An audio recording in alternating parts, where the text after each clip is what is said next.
नमस्कार, मैं आपकी दोस्त वंदना और आपका वाणी चैनल पर स्वागत है। तो मेरा यह एक छोटा-सा प्रयास है कि साहित्य के प्रमुख कथा कहानियों को अपनी आवाज़ देकर आप तक पहुंचाने की और साहित्य प्रेम जगाने की। इसके लिए आप हमसे जुड़िए और हमारे चैनल को लाइक करें, सब्सक्राइब करें, शेयर करें और फेसबुक पेज पर भी हमसे जुड़ें। तो आज हम शुरू करते हैं प्रेमचंद जी का उपन्यास निर्मला। यूं तो बाबू अब उस वेदना का वेग शांत होने लगा। उसे ज्ञात हुआ कि मेरे जीवन का कोई आनंद नहीं। उसका स्वप्न देखकर क्यों इस जीवन को नष्ट करूं? संसार में सबके सब प्राणी सुख सेज ही पर तो नहीं सोते। मैं भी उन्हीं अभागों में से हूँ। मुझे भी विधाता ने दुख की गठरी ढोने के लिए चुना है। वह बोझ सिर से उतर नहीं सकता। उसे फेंकना भी चाहूँ तो नहीं फेंक सकती। उस कठिन भार से चाहे आँखों में अंधेरा छा जाए, चाहे गर्दन टूटने लगे, चाहे पैर उठाना दुस्तर हो जाए, लेकिन वह गठरी ढोनी ही पड़ेगी। उम्र भर का कैदी कहाँ तक रोएगा? रोए भी तो कौन देखता है? उसे किस पर दया आती है? रोने से काम में हर्ज होने के कारण उसे और यातनाएं ही तो सहनी पड़ती हैं। दूसरे दिन वकील साहब कचहरी से आए तो देखा निर्मला की साहस से मूर्ति अपने कमरे के द्वार पर खड़ी है। वह अनिंद्य छवि देखकर उनकी आंखें तृप्त हो गईं। आज बहुत दिनों के बाद उन्हें यह कमल खिला हुआ दिखलाई दिया। कमरे में एक बड़ा सा आईना दीवार में लटका हुआ था। उस पर एक पर्दा पड़ा रहता था। आज उसका पर्दा उठा हुआ था। वकील साहब ने कमरे में कदम रखा तो शीशे पर निगाह पड़ी। अपने सूरज साफ साफ दिखाई दे। उनके हृदय में चोट सी लग गई। दिन भर के परिश्रम से मुख की कांति मलिन हो गई थी। भांति भांति के पौष्टिक पदार्थ खाने पर भी गालों की झुर्रियाँ साफ दिखाई दे रही थी। तोंद कसी होने पर भी किसी मुंहजोर घोड़े की भांति बाहर निकली हुई थी। आईने ही के सामने किंतु दूसरी ओर ताकती हुई निर्मला भी खड़ी हुई थी। दोनों सूरतों में कितना अंतर था। एक रत्न जड़ित विशाल भवन, दूसरा टूटा फूटा खंडहर। वह उस आईने की ओर देख न सके। अपनी यह हीनावस्था उनके लिए असह्य थी। वह आईने के सामने से हट गए। उन्हें अपनी सूरत से ही घृणा होने लगी। फिर इस रूपवती कामनी को उनसे घृणा करना कोई आश्चर्य की बात न थी। निर्मला की ओर ताकने का भी उन्हें साहस न हुआ। उसकी यह अनुपम छवि उनके हृदय का सूल बन गई। निर्मला ने कहा, आज इतनी देर कहाँ लगाई? दिन भर राह देखते देखते आंखें फूट जाती हैं। तोताराम ने खिड़की की ओर ताकते हुए जवाब दिया, मुकदमों के मारे दम मारने की छुट्टी नहीं मिलती। अभी एक मुकदमा और था, लेकिन मैं सरदर्द का बहाना करके भाग खड़ा हुआ। निर्मला, तो क्यों इतने मुकदमे लेते हो? काम उतना ही करना चाहिए जितना आराम से हो सके। प्राण देकर थोड़ी ही काम किया जाता है। मत लिया करो बहुत मुकदमे। मुझे रुपयों का लालच नहीं। तुम आराम से रहोगे तो रुपए बहुत मिलेंगे। तोताराम, भाई आती हुई लक्ष्मी को भी तो नहीं ठुकराई जाती। निर्मला, लक्ष्मी अगर रक्त और मांस की भेंट लेकर आती हैं तो उसका न आना ही अच्छा। मैं धन की भूखी नहीं हूँ। तोताराम, भाई आती हुई लक्ष्मी भी तो नहीं ठुकराई जाती। निर्मला, लक्ष्मी अगर रक्त और मांस की भेंट लेकर आती हैं तो उसका न आना ही अच्छा। मैं धन की भूखी नहीं हूँ। इस वक्त मनसाराम भी स्कूल से लौटा। धूप में चलने के कारण मुख पर पसीने की बूंदें आई हुई थीं। गोरे मुखड़े पर खून की लाली दौड़ रही थी। आंखों से ज्योति सी निकलती मालूम होती थी। द्वार पर खड़ा होकर बोला, अम्मा जी, लाइए कुछ खाने को निकालिए, जरा खेलने जाना है। निर्मला जाकर गिलास में पानी लाई और एक दस्तरी में कुछ मेवे रखकर मनसाराम को दिए। मनसाराम जब खाकर चलने लगा तो निर्मला ने पूछा, कब तक आओगे? मनसाराम, कह नहीं सकता। गोरों के साथ हॉकी का मैच है। 12 के यहाँ से बहुत दूर है। निर्मला, भाई जल्दी आना, खाना ठंडा हो जाएगा तो कहोगे मुझे भूख नहीं है। मनसाराम ने निर्मला की ओर सरल स्नेह भाव से देखकर कहा, मुझे देर हो जाए तो समझ लीजिएगा वहीं खा रहा हूँ। मेरे लिए बैठने की ज़रूरत नहीं है। वह चला गया तो निर्मला बोली, पहले तो घर में आते ही न थे। मुझसे बोलते हुए शर्माते थे। किसी चीज़ की ज़रूरत होती तो बाहर से मंगवा भेजते। जब से मैंने बुलाकर कहा तब से आने लगे हैं। तोताराम ने कुछ चिढ़कर कहा, यह तुम्हारे पास खाने पीने की चीज़ें मांगने क्यों आता है? दीदी से क्यों नहीं कहता? निर्मला ने यह बात प्रशंसा पाने के लोभ से कही थी। वह यह दिखाना चाहती थी कि मैं तुम्हारे लड़कों को कितना चाहती हूँ। यह कोई बनावटी प्रेम न था। उसे लड़कों से स्नेह था। उसके चरित्र में अभी तक बाल भाव ही प्रधान था। उसमें वही उत्सुकता, वही चंचलता, वही विनोद प्रियता विद्यमान थी और बालकों के साथ उसकी बाल प्रवृत्तियाँ प्रस्फुटित होती थीं। पत्नी सुलभ इससे अभी तक उसके मन में उदय नहीं हुई थी, लेकिन पति के प्रसन्न होने के बदले नाक वो सिकोड़ने का आशय न समझ सकी और बोली, मैं क्या जानूँ, उनसे क्यों नहीं मांगते, मेरे पास आते हैं तो दुत्कार नहीं देती। अगर ऐसा करूँ तो यही होगा कि यह लड़कों को देखकर जलती हैं। मुंशी जी ने इसका कुछ जवाब न दिया, लेकिन आज उन्होंने मुवक्किलों से बात नहीं की। सीधे मंसा राम के पास गए और उसका इम्तहान लेने लगे। यह जीवन में पहला ही अवसर था कि उन्होंने मंसा राम या किसी लड़के की शिक्षाोन्नति के विषय में इतनी दिलचस्पी दिखाई हो। उन्हें अपने काम से सिर उठाने की फुर्सत ही न मिलती थी। उन्हें इन विषयों को पढ़े हुए 40 वर्ष के लगभग हो गए थे। तब से उनकी ओर आंख तक न उठाई थी। वह कानूनी पुस्तकों और पत्रों के सिवा और कुछ पढ़ते ही न थे। इनका समय ही न मिलता। पर आज उन्हीं विषयों में मंसा राम की परीक्षा लेने लगे। मंसा राम जहीन था और इसके साथ ही मेहनती भी था। खेल में भी टीम का कैप्टन होने पर भी वह क्लास में प्रथम रहता था। जिस पाठ को एक बार देख लेता पत्थर की लकीर हो जाती थी। मुंशी जी को उतावली में ऐसे मार्मिक प्रश्न तो सूझे नहीं, जिनके उत्तर देने में चतुर लड़के को भी कुछ सोचना पड़ता, और ऊपरी प्रश्नों को मंसा राम ने चुटकियों में उड़ा दिया। कोई सिपाही अपने शत्रु पर वार खाली जाते देखकर जैसे झल्ला झल्ला कर और भी तेजी से वार करता है, उसी भांति मंसा राम के जवाबों को सुन सुनकर वकील साहब भी झल्लाते थे। वह कोई ऐसा प्रश्न करना चाहते थे जिसका जवाब मंसा राम से न बन पड़े। देखना चाहते थे कि इसका कमज़ोर पहलू कहाँ है। यह देखकर अब उन्हें संतोष न हो सकता था कि वह क्या करता है। वह यह देखना चाहते थे कि यह क्या नहीं कर सकता। कोई अभ्यस्त परीक्षक मंसा राम के कमजोरियों को आसानी से दिखा देता, पर वकील साहब अपनी आधी शताब्दी की भूली हुई शिक्षा के आधार पर इतने सफल कैसे होते। अंत में उन्हें अपना गुस्सा उतारने के लिए कोई बहाना न मिला तो बोले, मैं देखता हूँ तुम सारे दिन इधर उधर मटर गश्ती किया करते हो। मैं तुम्हारे चरित्र को तुम्हारी बुद्धि से बढ़कर समझता हूँ और तुम्हारा यूँ आवारा घूमना मुझे कभी गंवारा नहीं हो सकता। मंसा राम ने निर्भीकता से कहा, मैं शाम को केवल 1 घंटे के लिए घूमने जाता हूँ। आप अम्मा या बुआ जी से पूछ लें। मुझे खुद इस तरह घूमना पसंद नहीं। हाँ, खेलने के लिए हेडमास्टर साहब आग्रह करके बुलाते हैं तो मजबूरन जाना पड़ता है। अगर आपको मेरे खेलने जाना पसंद नहीं तो कल से न जाऊँगा। मुंशी जी ने देखा कि बातें दूसरे ही रुख पर जा रही हैं तो तीव्र स्वर में बोले, मुझे इस बात का इत्मीनान क्यों कर हो कि खेलने के सिवा कहीं नहीं घूमने जाते। मैं बराबर शिकायतें सुनता हूँ। मंसा राम ने उत्तेजित होकर कहा, किन महाशय ने आपसे शिकायत की है, जरा मैं भी तो सुनूं। वकील, कोई भी हो, इससे तुम्हें कोई मतलब नहीं। तुम्हें इतना विश्वास होना चाहिए कि मैं झूठा आक्षेप नहीं करता। मंसा राम, अगर मेरे सामने कोई आकर कह दे कि मैंने इन्हें कहीं घूमते देखा है तो मुंह न दिखाऊं। वकील, किसी को ऐसी गर्ज क्या पड़ी है कि तुम्हारे मुंह पर आकर तुम्हारी शिकायत करे और तुमसे बैर मोल ले। तुम अपने 2-4 साथियों को लेकर उसके घर की खपरेल फोड़ते फिरो। मुझसे इस किस्म की शिकायत एक आदमी ने नहीं, कई आदमियों ने की है, और कोई वजह नहीं है कि मैं अपने दोस्तों की बात पर विश्वास न करूं। मैं चाहता हूं कि तुम स्कूल में ही रहा करो। मंसा राम ने मुँह गिराकर कहा, मुझे वहाँ रहने में कोई आपत्ति नहीं, जब से कहिए चला जाऊँ। वकील, तुमने मुँह क्यों लटका लिया? क्या वहाँ रहना अच्छा नहीं लगता? ऐसा मालूम होता है मानो वहाँ जाने से भय से तुम्हारी नानी मरी जा रही है। आखिर बात क्या है? वहाँ तुम्हें क्या तकलीफ़ होगी? मंसा राम छात्रालय में रहने के लिए उत्सुक नहीं था, लेकिन जब मुंशी जी ने यह बात कह दी और इसका कारण पूछा सो वह अपनी झेप मिटाने के लिए प्रसन्नचित होकर बोला, मुँह क्यों लटकाऊँ? मेरे लिए जैसे घर वैसे बोर्डिंग हाउस, तकलीफ़ भी कोई नहीं, और हो भी तो उसे सह सकता हूँ। मैं कल से चला जाऊँगा। हाँ, अगर जगह न खाली हुई तो मजबूरी है। मुंशी जी वकील थे, समझ गए कि यह लौंडा कोई ऐसा बहाना ढूंढ रहा है जिससे इसे वहाँ जाना न पड़े और कोई इल्ज़ाम भी सिर पर ना आए। बोले, सब लड़कों के लिए जगह है, तुम्हारे लिए ही जगह न होगी। मंसा राम, कितने ही लड़कों को जगह नहीं मिली और वे बाहर किराए के मकानों में पड़े हुए हैं। अभी बोर्डिंग हाउस में एक लड़के का नाम कट गया था तो 50 अर्जियाँ उस जगह के लिए आई थी। वकील साहब ने ज़्यादा तर्क वितर्क करना उचित नहीं समझा। मंसा राम को कल तैयार रहने की आज्ञा देकर अपनी बग्घी तैयार कराई और सैर करने चले गए। इधर कुछ दिनों से वह शाम को प्राय सैर करने चला जाया करते थे।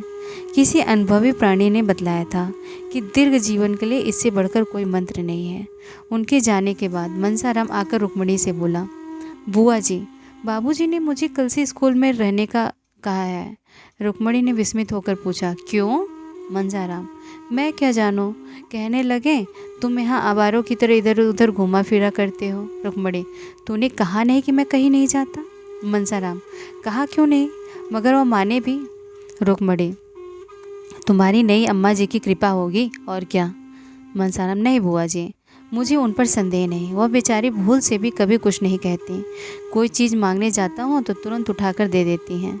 रुक्मणी, तू यह त्रिया चरित्र क्या जाने, यह उन्हीं की लगाई हुई आग है, देख मैं जाकर पूछती हूँ। रुक्मणी झल्लाई हुई निर्मला के पास जा पहुँची। उसे आड़ों हाथ लेने का, कांटों में घसीटने का, तानों से छेदने का, रुलाने का सुअवसर वो हाथ से कैसे जाने देती थी। निर्मला उनका आदर करती थी, उनसे दबती थी, उनकी बातों का जवाब तक न देती थी। वह चाहती थी कि यह सिखावन की बातें कहें, जहाँ मैं भूलूँ वहाँ सुधारें, सब कामों की देख रेख करती रहें, पर रुक्मणी उससे तनी ही रहती थी। निर्मला चारपाई से उठकर बोली, आइए दीदी बैठिए। रुक्मणी ने खड़े खड़े कहा, मैं पूछती हूँ, क्या तुम सबको घर से निकाल कर अकेले ही रहना चाहती हो? निर्मला ने कातर भाव से कहा, क्या हुआ दीदी जी, मैंने तो किसी से कुछ नहीं कहा। रुक्मणी, मनसाराम को घर से निकाले देती हो तो इस पर कहती हो मैंने तो किसी से कुछ नहीं कहा, क्या तुमने इतना भी नहीं देखा जाता? निर्मला, दीदी जी, तुम्हारे चरणों को छू कर कहती हूँ, मुझे कुछ नहीं मालूम, मेरी आंखें फूट जाएं अगर उसके विषय में मुँह तक खोला हो। रुक्मणी, क्यों व्यर्थ कसमें खाती हो? अब तक तोताराम कभी लड़के से नहीं बोलते थे। एक हफ्ते के लिए मनसाराम ननिहाल चला गया तो इतने घबराए कि खुद जाकर लिवा लाए। अब इसी मनसाराम को घर से निकाल कर स्कूल में रखे देते हो। अगर लड़के का बाल भी बांका हुआ तो तुम जानोगी, वह कभी बाहर नहीं रहा। उसे न खाने की सुध रहती है न पहनने की, जहाँ बैठता वहीं सो जाता है। कहने को तो जवान हो गया पर स्वभाव बालकों सा है। स्कूल में उसकी मरण हो जाएगी, वहाँ किसी फिक्र है कि इसने खाया या नहीं, कहाँ कपड़े उतारे, कहाँ सो रहा है। जब घर में कोई प्रश्न पूछने वाला नहीं तो बाहर कौन पूछेगा। मैंने तुम्हें चिता दिया, आगे तुम जानो, तुम्हारा काम जाने। यह कहकर रुक्मणी वहाँ से चली गई। वकील साहब सैर करके लौटे तो निर्मला ने तुरंत यह विषय छेड़ दिया। मनसाराम से वह आजकल थोड़ी अंग्रेजी पढ़ती थी, उसके चले जाने पर फिर उसके पढ़ने का हरज ना होगा, दूसरा कौन पढ़ाएगा। वकील साहब को अब तक यह बात मालूम न थी। निर्मला ने सोचा कि जब कुछ अभ्यास हो जाएगा तो वकील साहब को एक दिन अंग्रेजी में बातें करके चकित कर दूंगे। कुछ थोड़ा सा ज्ञान तो उसे अपने भाइयों से ही हो गया था। अब वह नियमित रूप से पढ़ रही थी। वकील साहब की छाती पर सांप सा लौट गया। त्योरियाँ बदल कर बोले, वह कब से पढ़ा रहा है तुम्हें? मुझसे तुमने कभी नहीं कहा।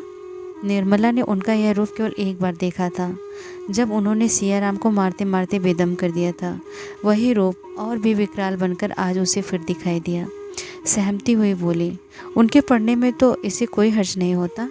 मैं उसी वक्त उनसे पढ़ती हूँ जब उन्हें फुर्सत रहती है। पूछ लेती हूँ कि तुम्हारा हर्ज तो नहीं। बहुधा जब वो खेलने जाने लगते हैं तो 10 मिनट के लिए रोक लेती हूँ। मैं खुद चाहती हूँ कि उनका नुकसान न हो। बात कुछ न थी, मगर वकील साहब हताश सा होकर चारपाई पर गिर पड़े और माथे पर हाथ रखकर चिंता में मगन हो गए। जितना समझा था बात उससे कहीं अधिक बढ़ गई थी। उन्हें अपने ऊपर क्रोध आया कि मैंने पहले क्यों न इस लौंडे को बाहर रखने का प्रबंध किया। आजकल जो यह महारानी इतनी खुश दिखाई देती हैं, इसका रहस्य अब समझ में आया। पहले कभी कमरा इतना सजा सजाया न रहता था, बनाव चुनाव भी न करती थी, पर अब देखता हूँ काया पलट सी हो गई है। जी में तो आया कि इसी वक्त चलकर मनसाराम को निकाल दे, लेकिन प्रौढ़ बुद्धि ने समझाया कि इस अवसर पर क्रोध की जरूरत नहीं, कहीं इसने भाप लिया तो गजब ही हो जाएगा। हाँ, जरा इसके मनोभाव को टटोलना चाहिए।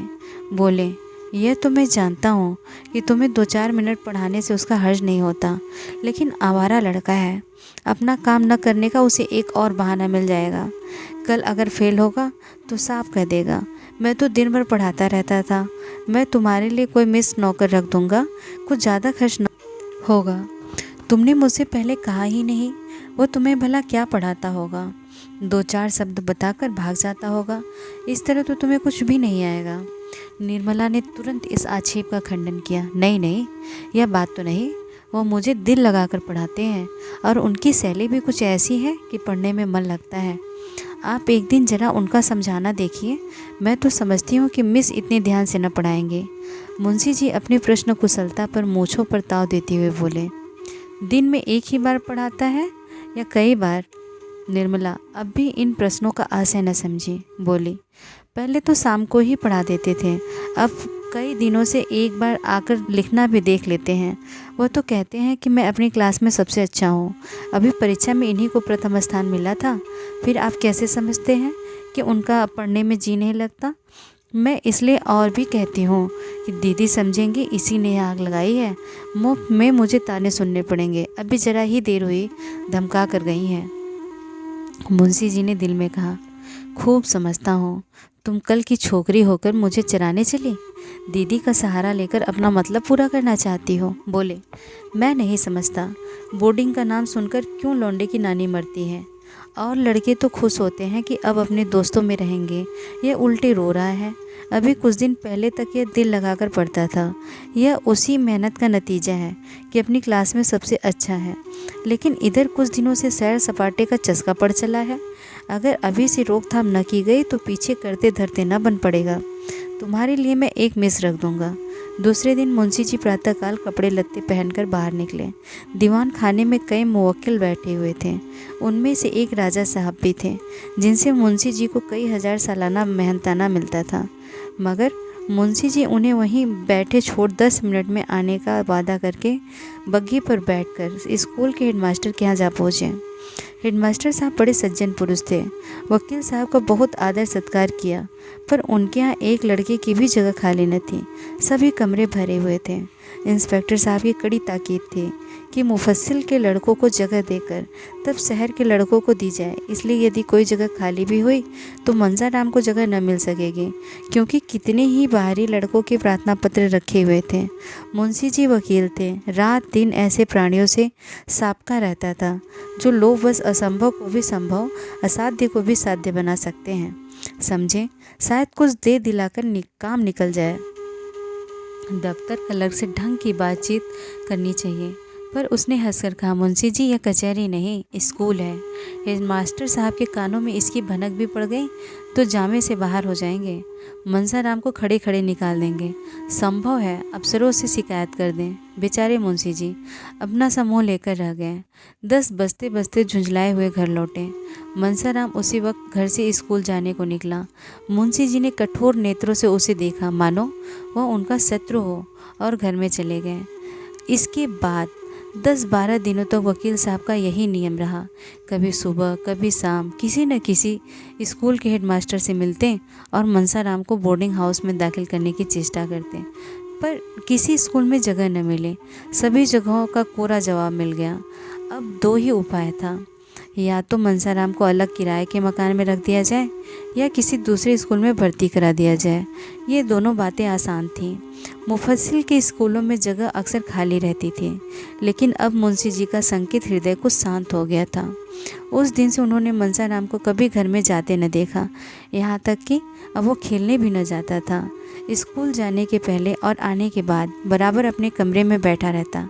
गर्मी के दिन थे, खुले हुए मैदान में भी देह से पसीने की धारें निकलती थीं, लेकिन मंसा राम अपने कमरे से बाहर न निकलता। उसका आत्माभिमान आवारापन के आक्षेप से मुक्त होने के लिए विकल हो रहा था। वह अपने आचरण से इस कलंक को मिटा देना चाहता था। एक दिन मुंशी जी बैठे भोजन कर रहे थे कि मंसा राम भी नहाकर खाने आया। मुंशी जी ने इधर उसे महीनों से नंगे बदन न देखा था।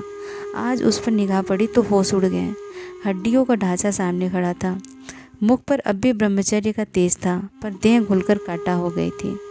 पूछा, आजकल तुम्हारी तबीयत अच्छी नहीं है क्या? इतने दुर्बल क्यों हो?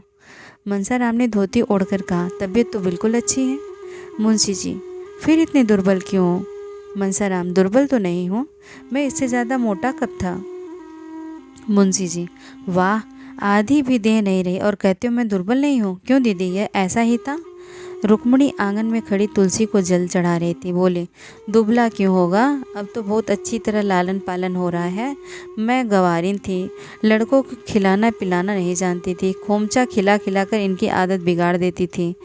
अब तो एक पढ़ी लिखी गृहस्थी के कामों में चतुर औरत पान की तरफ फेर रही है ना, दुबला होगा उसका दुश्मन।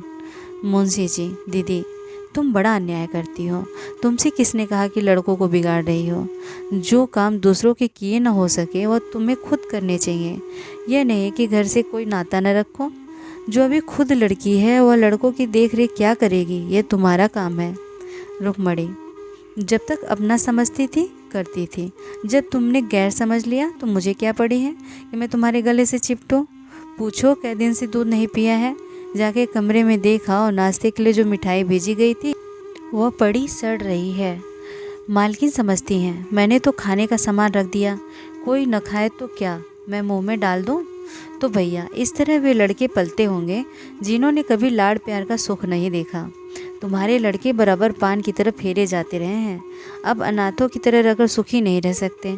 मैं तो बात साफ कहती हूँ, बुरा मानकर ही कोई क्या कर लेगा।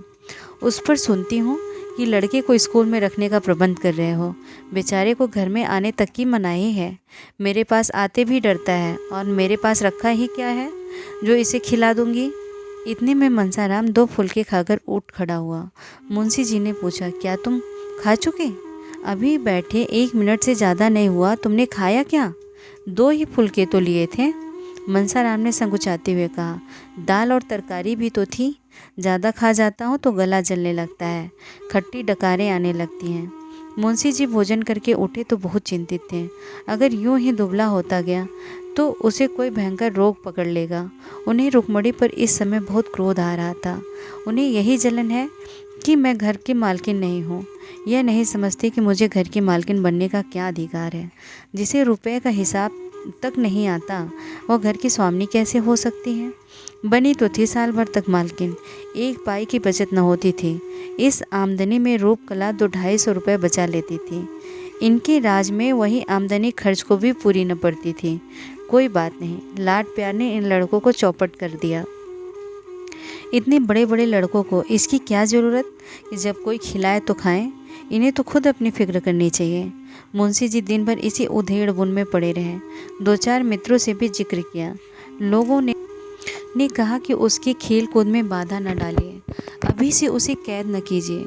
खुली हवा में चरित्र के भ्रष्ट होने की उससे कम संभावना है जितना बंद कमरे में। कुसंगत से जरूर बचाइए, मगर यह नहीं कि उसे घर से निकलने ही न दीजिए। युवावस्था में एकांतवास चरित्र के लिए बहुत ही हानिकारक है। मुंशी जी को अब अपनी गलती मालूम हुई। घर लौटकर मनसाराम के पास गए। वह भी स्कूल से आया था और बिना कपड़ा उतारे एक किताब सामने खोलकर सामने खिड़की की ओर ताक रहा था। उसकी दृष्टि एक भिखारन पर लगी हुई थी जो अपने बालक को गोद में लिए भिक्षा मांग रहे थे। बालक माता की गोद में बैठा ऐसा प्रसन्न था मानो वह किसी राज सिंहासन पर बैठा हो। मनसाराम उस बालक को देखकर रो पड़ा। यह बालक क्या मुझसे अधिक सुखी नहीं है? इस अनंत विश्व में ऐसी कौन सी वस्तु है जिसे वह इस गोद के बदले पाकर प्रसन्न हो? ईश्वर भी ऐसी वस्तु की सृष्टि नहीं कर सकते। ईश्वर ऐसे बालकों को जन्म ही क्यों देते हैं जिनके भाग में मात्र वियोग का दुख भोगना बता है। आज मुझसे अभागा संसार में कौन है? किसी मेरे खाने पीने की मरने जीने की सुध है? अगर मैं आज ही मर जाऊं तो किसके दिल को चोट लगेगी? पिता को अब मुझे रुलाने में मज़ा आता है। वह मेरी सूरत भी नहीं देखना चाहते। मुझे घर से निकाल देने की तैयारियां हो रही हैं। आह माता, तुम्हारा लाडला बेटा आज आवारा कहा जा रहा है। वही पिताजी जिनके हाथ तुमने हम तीनों भाइयों के हाथ पकड़ाए थे आज मुझे आवारा और बदमाश कह रहे हैं। मैं इस योग्य भी नहीं कि इस घर में रह सकूं। यह सोचते सोचते मनसाराम अपार वेदना से फूट फूट कर रोने लगा। उसी समय तोताराम कमरे में आकर खड़े हो गए। मनसाराम ने चटपट आंसू पोंछ डाले और सिर झुकाकर खड़ा हो गया। मुंशी जी ने शायद पहली बार उसके कमरे में कदम रखा था। मनसाराम का दिल धड़ धड़ करने लगा कि देखिए आज क्या आफत आती है। मुंशी जी ने उसे रोते देखा तो एक क्षण के लिए उनका वात्सल्य घोर निद्रा से चौंक पड़ा। घबरा कर बोले, क्यों रोते हो बेटा? क्या किसी ने कुछ कहा? मनसाराम ने बड़ी मुश्किल से उमड़ते हुए आंसुओं को रोक कर कहा, जी नहीं, रोता तो नहीं हो। मुंशी जी, तुम्हारी अम्मा ने तो कुछ नहीं कहा। मनसाराम, जी नहीं, वह तो मुझसे बोलती ही नहीं। मुंशी जी, क्या करूं बेटा, शादी तो इसलिए की थी कि बच्चों को माँ मिल जाएगी, लेकिन वो आशा पूरी नहीं हुई। तो क्या बिल्कुल नहीं बोलती? मनसाराम, जी नहीं, इधर महीनों से नहीं बोलती। मुंशी जी, विचित्र स्वभाव की औरत है, मालूम ही नहीं होता कि क्या चाहती है। मैं जानता कि ऐसा मिजाज होगा तो शादी कभी न करता। रोज़ एक न एक बात को लेकर उठ खड़ी होती है। उसी ने मुझसे कहा था कि यह दिन भर न जाने कहाँ गायब रहता है। मैं उसके दिल की बात क्या जानता था। समझा, तुम कुसंगत में पड़कर शायद दिन भर घूमा करते हो। कौन ऐसा पिता है जिसे अपने प्यारे पुत्र को आवारा फिरते देखकर रंज ना हो। इसलिए मैंने तुम्हें बोर्डिंग हाउस में रखने का निश्चय किया था, बस, और कोई बात नहीं थी बेटा। मैं तुम्हारा खेलना कूदना बंद नहीं करना चाहता था। तुम्हारी यह दशा देखकर मेरे दिल के टुकड़े हुए जाते हैं। कल मुझे मालूम हुआ कि मैं भ्रम में था। तुम शौक से खेलो, सुबह शाम मैदान में निकल जाया करो, ताज़ी हवा से तुम्हें लाभ होगा। जिस चीज़ की ज़रूरत हो मुझसे कहो, उनसे कहने की ज़रूरत नहीं। समझ लो कि वह घर में है ही नहीं। तुम्हारी माता छोड़कर चली गई तो क्या हुआ, मैं तो हूँ। बालक का सरल निष्कपट हृदय पितृ प्रेम से पुलकित हो उठा। मालूम हुआ कि साक्षात भगवान खड़े हैं। नैराश्य और क्षोभ से विकल होकर उसने मन में अपने पिता को निष्ठुर और न जाने क्या क्या समझ रखा था। विमाता से उसे कोई गिला न था। अब उसे ज्ञात हुआ कि मैंने अपने देवतुल्य पिता के साथ कितना अन्याय किया है। पितृभक्ति की एक तरंग सी हृदय में उठी और वह पिता के चरणों पर सिर रखकर रोने लगा। मुंशी जी करुणा से विह्वल हो गए। जिस पुत्र को क्षण भर आंखों से दूर देखकर उनका हृदय व्यग्र हो उठता था, जिसकी शील, बुद्धि और चरित्र का अपने पराये सभी बखान करते थे, उसी के प्रति उनका हृदय इतना कठोर क्यों हो गया? वो अपने ही प्रिय पुत्र को शत्रु समझने लगे, उसको निर्वासन देने को तैयार हो गए। निर्मला पुत्र और पिता के बीच में दीवार बनकर खड़ी थी। निर्मला को अपनी ओर खींचने के लिए पीछे हटना पड़ता था और पिता तथा पुत्र में अंतर बढ़ता जाता था। फलतः आज ये दशा हो गई है कि अपने अभिन्न पुत्र से उन्हें इतना छल करना पड़ रहा है। आज बहुत सोचने के बाद उन्हें एक ऐसी युक्ति सूझी जिससे आशा हो रही है कि वो निर्मला को बीच से निकालकर अपने दूसरे बाजू को अपनी तरफ खींच लेंगे।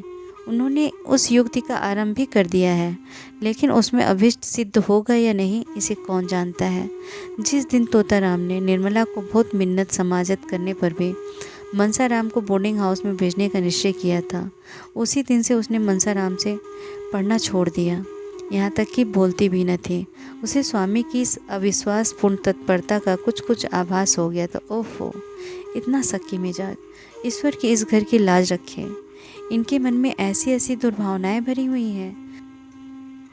मुझे यह इतनी गई गुजरी समझते हैं। ये बातें सोच सोचकर वह कई दिनों तक रोती रही। तब उसने सोचना शुरू किया, इन्हें क्या ऐसा संदेह हो रहा है? मुझ में ऐसी कौन सी बात है जो इनकी आंखों में खटकती है? बहुत सोचने पर भी उसे अपने में कोई ऐसी बात नजर न आए। तो क्या उसका मनसाराम से पढ़ना, उससे हंसना बोलना ही उनके संदेह का कारण है? तो फिर मैं पढ़ना छोड़ दूंगी, भूल कर भी मनसाराम से न बोलूँगी, उसकी सूरत न देखूंगी। लेकिन यह तपस्या उसे असाध्य जान पड़ती थी। मनसाराम से हंसने बोलने में उसकी विलासिनी कल्पना उत्तेजित भी होती थी और तृप्त भी। उससे बातें करते हुए उसे अपार सुख का अनुभव होता था, जिसे वह शब्दों में प्रकट न कर सकती थी। कुवासना की उसके मन में छाया भी न थी। वह स्वप्न में भी मनसाराम से कलुषित प्रेम करने की बात न सोच सकती थी। प्रत्येक प्राणी को अपने हमजोलियों के साथ हंसने बोलने की जो एक नैसर्गिक तृष्णा होती है, उसी की तृप्ति का एक अज्ञात साधन था। अब वह अतृप्त तृष्णा निर्मला के हृदय में दीपक की भांति जलने लगी। रह रहकर उसका मन किसी अज्ञात वेदना से विकल हो जाता। खोई हुई किसी अज्ञात वस्तु की खोज में इधर उधर घूमती फिरती, जहाँ बैठती वहीं बैठी रह जाती, किसी काम में जी न लगता। हाँ, मुंशी जी आ जाते, वो अपनी सारी तृष्णाओं को नैराश्य में डुबाकर उनसे मुस्कुराकर इधर उधर की बातें करने लगती। कल जब मुंशी जी भोजन करके कचहरी चले गए तो रुक्मणी ने निर्मला को खूब तानों से छेदा। जानती तो थी कि यहाँ बच्चों का पालन पोषण करना पड़ेगा, तो क्यों घर वालों से नहीं कह दिया कि यहाँ मेरा विवाह न करो, वहाँ जाती हूँ जहाँ पुरुष के सिवा कोई और न होता। वही यह बनाव चुना और छवि देखकर खुश होता, अपने भाग्य को सराहता। यहाँ बुढ़ा आदमी तुम्हारे रंग रूप हाव भाव पर क्या लट्टू होगा। इसने इन्हीं बालकों की सेवा करने के लिए तुमसे विवाह किया है, भोग विलास के लिए नहीं। वो बड़ी देर तक घाव पर नमक छिड़कती रही, पर निर्मला ने चू तक न की। वो अपनी सफाई तो पेश करना चाहती थी, पर न कर सकती थी। अगर कहे कि मैं वही कर रही हूँ जो मेरी स्वामी की इच्छा है, तो घर का भांडा फूटता है। अगर वो अपनी भूल स्वीकार करके उसका सुधार करती है, तो भय है कि उसका न जाने क्या परिणाम हो। वह यूँ तो बड़ी स्पष्टवादिनी थी, सत्य कहने में उसे संकोच या भय न होता था, लेकिन इस नाजुक मौके पर उसे चुप्पी साधनी पड़ी।